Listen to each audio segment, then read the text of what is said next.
So guys, nung 90s, nakikinig ba kayo ng radyo, no, lalo na yung 99.5 RT?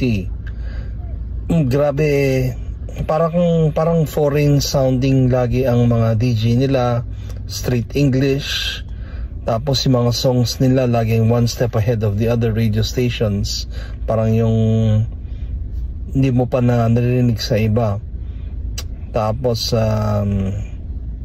grabe, social talaga yung 99.5 RT dati nung 90s eh. At station ID nila, sabi parang American sounding pa yung voiceover. Yung parang, paano ba yun?